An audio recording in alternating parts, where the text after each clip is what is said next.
Today we're continuing our parish history series with Terry Byrne, and I'm standing on the rectory deck with Terry. Some of our parishioners might have been up here, some may not have seen it, but I'll just show you a little view of what the deck is.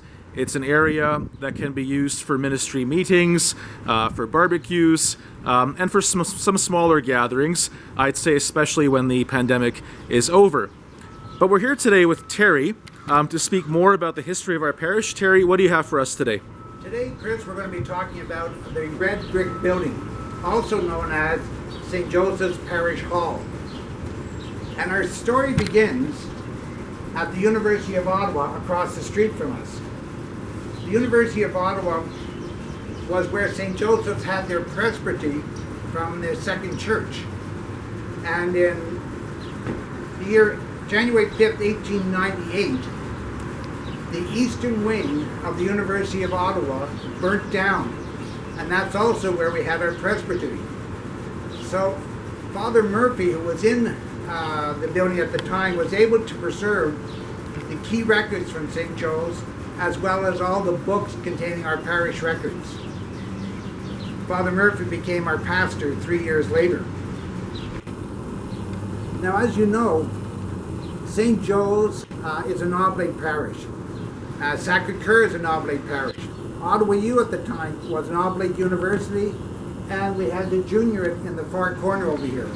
So the four corners of this Laurier and Wilbrod were basically all oblate run.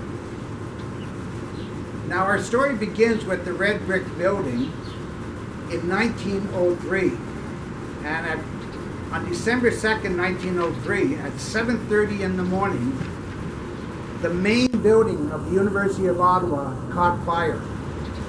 By 8 o'clock that morning, the whole part of the central building was engulfed in flames. Why this is important is that it was a 5-story structure, and students who went to Ottawa U were required to stay in residence, and they were located on part of the 4th floor and all of the 5th floor. So when the fire occurred, many of the students had to run for their lives. Many jumped out of windows. And unfortunately, during the fire, we ended up having 3 fatalities: a domestic and 2 oblate priests. One, Father Fulham, who was a professor at the university, and the other one was Father McGurty. Father McGurty was a curate at St. Joseph's Parish, and he was only 25 years old.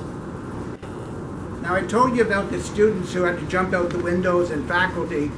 Well, one of the oblate priests also jumped out of the 4th floor window, figuring if he landed on the roof of the balcony below, it would break his fall. Unknown to him, there was a student who had got out of the 2nd floor part of the residence and climbed along the top of the balcony as well. To his shock, Father Purdom landed 1 foot away from him. Father Purdom suffered serious injuries in his fall, but the student just had smoke inhalation problems. No students actually lost their lives during that fire, but the issue that came to play was, where do we house the students? Because they had about 130 students to house. So it was quickly decided that they would build a building next to St. Joseph's Church where we had a garden. And they built a 2-story building made of red bricks. Now, that's how the name really got affixed to that building.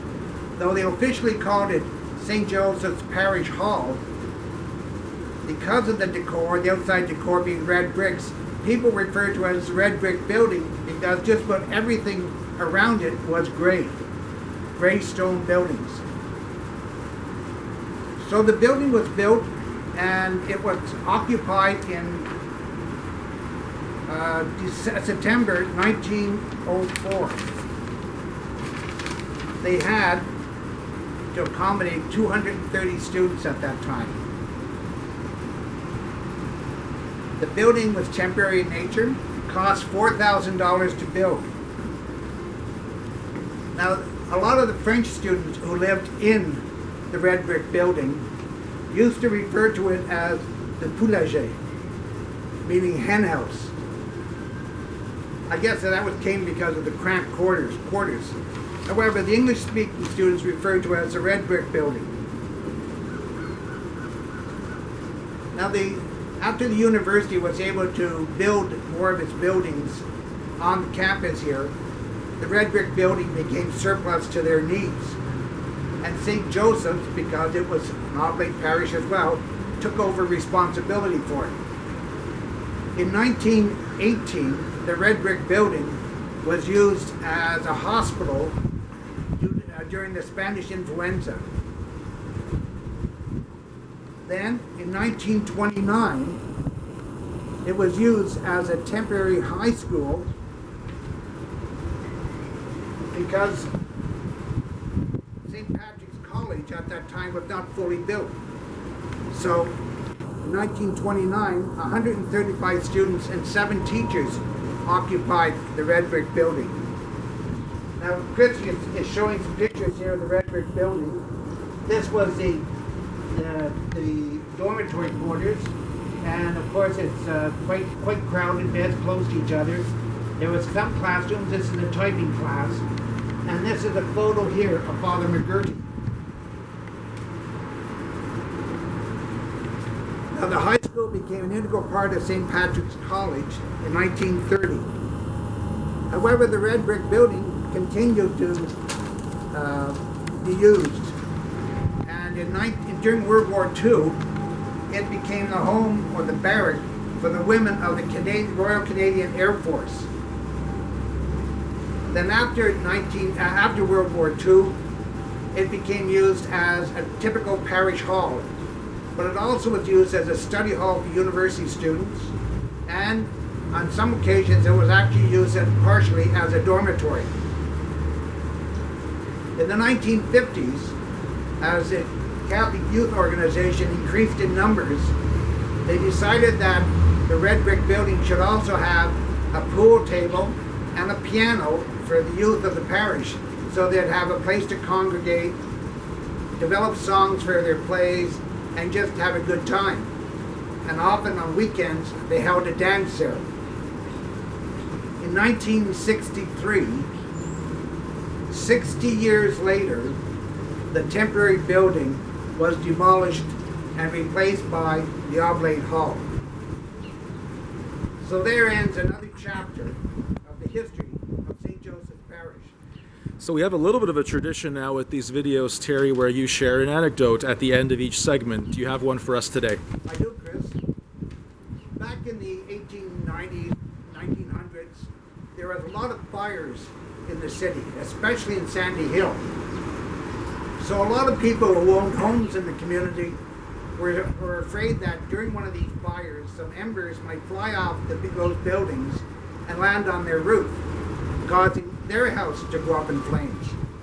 So what the people did at that time was they soaked blankets and laid them across the roof of their homes in order to ensure that none of the embers could catch fire to their roofs.